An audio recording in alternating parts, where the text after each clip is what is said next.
Dans cette vidéo, nous allons parler du déroulement de la sortie culturelle. L'animation va bien entendu varier selon le lieu visité ou la nature de l'activité prévue. Le regard sur l'œuvre est différent lorsqu'un échange est possible, comme au cours d'une visite de musée, ce qui n'est pas le cas par exemple lors d'une représentation de théâtre. Dans tous les cas, il est essentiel de réfléchir à comment vous allez impliquer les participants le jour J. Quelles seront les activités à faire pendant la sortie? Quels seront les temps forts? Comment faire le lien avec les apprentissages?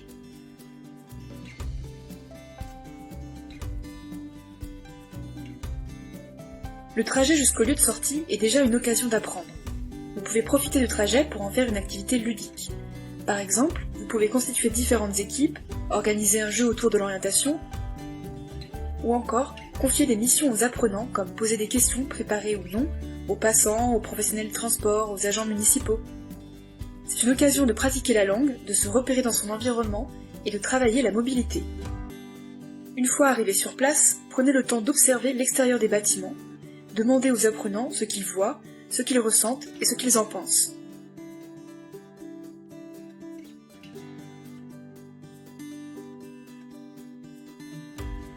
Dans certains cas, la médiation peut être en partie organisée par l'établissement. C'est le cas d'une visite guidée dans un musée ou une exposition. En amont, n'hésitez pas à rencontrer la personne chargée des publics pour lui donner des indications sur les attentes de votre groupe. Cela lui permettra d'adapter son discours en conséquence. Dans le cas d'une visite libre d'un musée ou d'une exposition, posez-vous les questions suivantes. Aurez-vous un droit de parole dans le musée? Est-ce possible de prendre des photos? Pouvez-vous vous appuyer sur des personnes de votre équipe pour animer la sortie? Par exemple, quelqu'un qui connaît bien le lieu ou la thématique?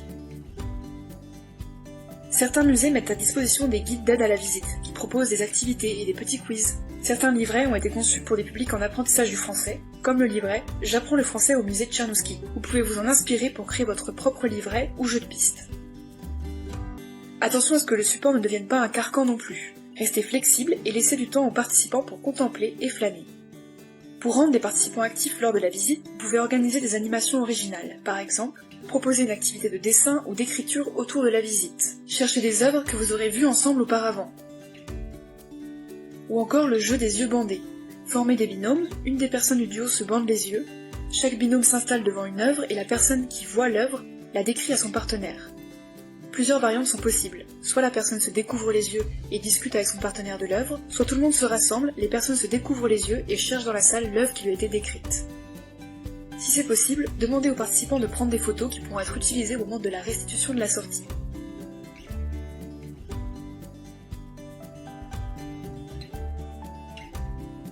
Proposer des activités culturelles de proximité peut répondre dans un premier temps à un certain nombre de contraintes, mobilité, coûts, etc. Mais vous verrez par la suite que l'environnement proche a tout autant de richesses à révéler. C'est l'occasion de porter un regard différent sur des lieux connus, mais aussi de découvrir des espaces parfois intimidants et de se les approprier.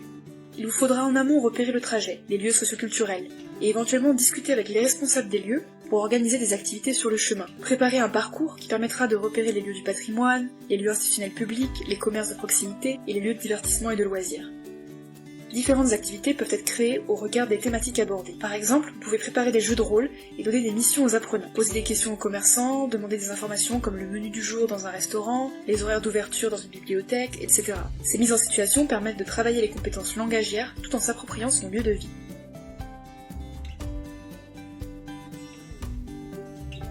Avant le début de la représentation, prenez en considération tous les éléments périphériques liés à la sortie. Architecture, décor, ambiance, odeur, éclairage sont souvent ces éléments que les publics perçoivent en premier. Il ne faut donc pas les sous-estimer dans l'approche d'un lieu ou d'une proposition artistique.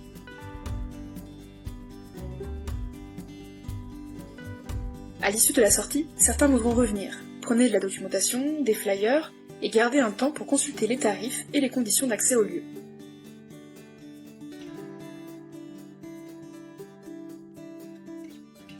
Les dispositifs ludiques ou interactifs ne fonctionnent pas toujours parce qu'ils ne correspondent pas aux attentes des personnes ou qu'ils sont mal adaptés au contexte. Dans tous les cas, pas de panique. Essayez de vous adapter à la situation en proposant une activité plus en lien avec les envies des participants. Une sortie réussie ne correspond pas nécessairement à un spectacle qu'on a aimé. L'intérêt se situe aussi dans le plaisir de partager un moment ensemble, veiller à l'ambiance, l'accueil, etc. Le médiateur est aussi un régulateur des échanges. Faites en sorte que tout le monde s'exprime et appuyez-vous sur tout ressenti, même négatif.